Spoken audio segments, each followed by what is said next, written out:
मेरा नाम अब्बास खान संगीन एडवोकेट है और मैं पिछले 25 साल से पेशावर हाई कोर्ट और डिस्ट्रिक्ट कोर्ट में प्रैक्टिस कर रहा हूं और तकरीबन 5-6 साल में डिप्टी एडवोकेट जनरल और एडिशनल एडवोकेट जनरल की सीट पर भी काम किया है और अभी क्रिमिनल, सिविल और ज़्यादातर कॉन्स्टिट्यूशनल प्रैक्टिस में पेशावर हाई कोर्ट में करता हूँ।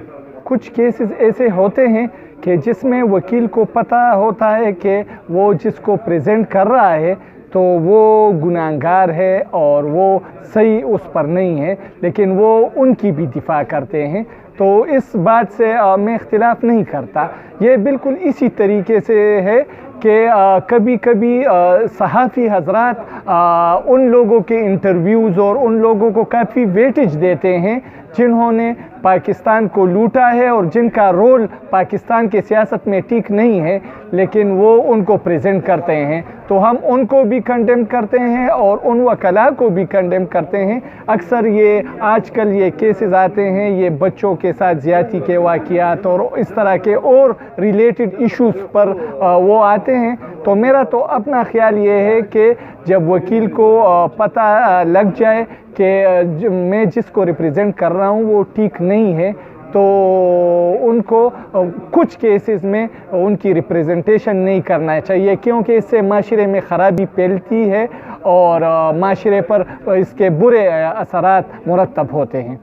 अदलिया जो है तो ये हमारे मुल्क की अक्कासी करती है। जिस तरह से आप हमारे माशरे को देख लें, हमारे माशरे में रिश्वत, सिफारिश और ये चीज़ें चल रही हैं।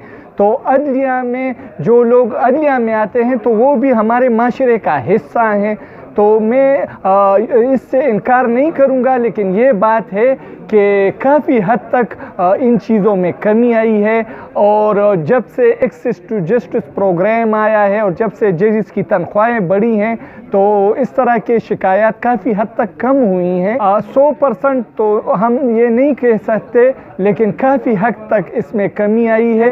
कुछ केसेस जो सियासी नोवियत के होते हैं उनसे अगर आप एक के हक में करें या दूसरी पार्टी के, तो उसमें लोग कुछ सवालात उठाते हैं, लेकिन अदरवाइज़ सिचुएशन काफ़ी बेहतरी की। मेरा नाम शाह फैसल है। मैं वकालत के शोबे से तकरीबन 25 साल से 1994 से मैं वाबस्ता हूँ और यहाँ पर मैंने मुख्तलिफ़ किस्म के केसेस कंडक्ट किए हैं, जिसमें क्रिमिनल, सिविल और कस्टम, एक्साइज, इनकम टैक्स इसके टैक्स आते हैं। और दूसरी बात कि मैं यूएन के साथ एज ए कंसल्टेंट भी रहा हूँ और बहुत से मैंने जुवेनाइल केसेस, वुमेन राइट्स के हवाले से जो वुमेन्स बार जेल की सलाखों के पीछे उनकी फ्रीली ग्रेड मैंने प्रोवाइड किया। तकरीबन 8-10 साल मैंने यूएन के साथ इस तरह काम किया है।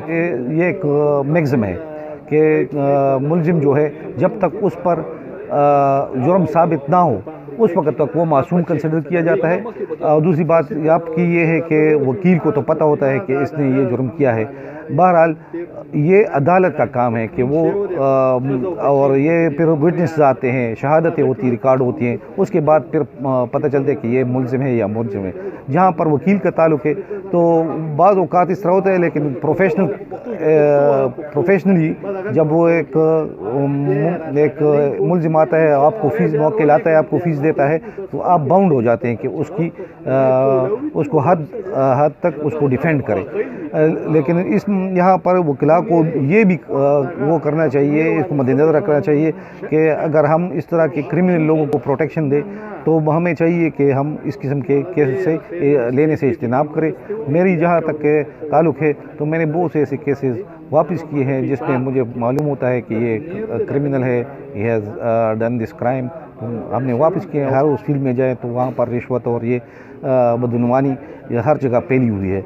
जहाँ पर जुडिशरी का ताल्लुक़ है तो जुडिशरी में भी ब्लैक शीप्स मौजूद हैं और इस किस्म के इक़दामात वो करते हैं कि सिफारत भी चलती है, रिश्वत भी चलती है। बाकायदा हमारी बॉडीज़ बनी हुई है यहाँ पर, जुडिशरी की भी, अपर हायर जुडिशरी की भी, हाई कोर्ट की सतह पर भी है, जुडिशरी लोअर कोर्ट्स की सतह पर भी है और हमारे बार कौंसल भी मौजूद हैं। इस तरह की बॉडीज़ हैं जहाँ पर वो इसकी तदारुक करते हैं माशरा है और इस तरह के लोग मौजूद हैं, जुडिशरी में भी हैं, वकला में भी इस किस्म के मौजूद हैं कि वो रिश्वत सतानी बदगुमानी के मुर्तकिब हैं।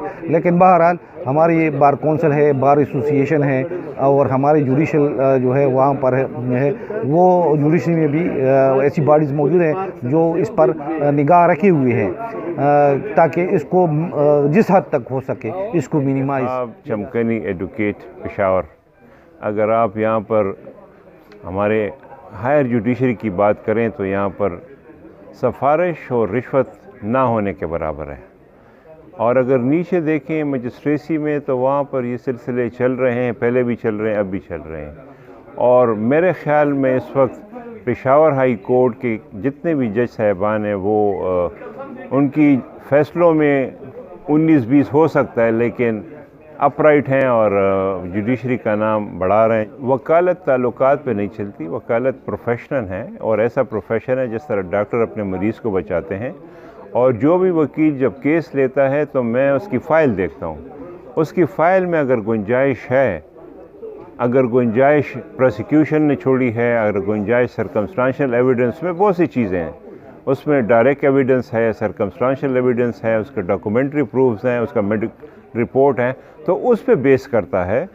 कोई भी वकील जानबूझ के किसी कातिल को इस तरह नहीं छोड़ा सकता, और ना कोई इस तरह की बात है कि उसने कत्ल किया बस मैं वकील हूँ तो वो छूट जाएगा। नो, इसमें डॉक्यूमेंट्स का और सर्कमस्टांसेस का मुदाखलत ज़्यादा होता है और वकील उस कागज़ की बुनियाद पर, उस एविडेंस की बुनियाद पे अपना केस इस्टेब्लिश करता है।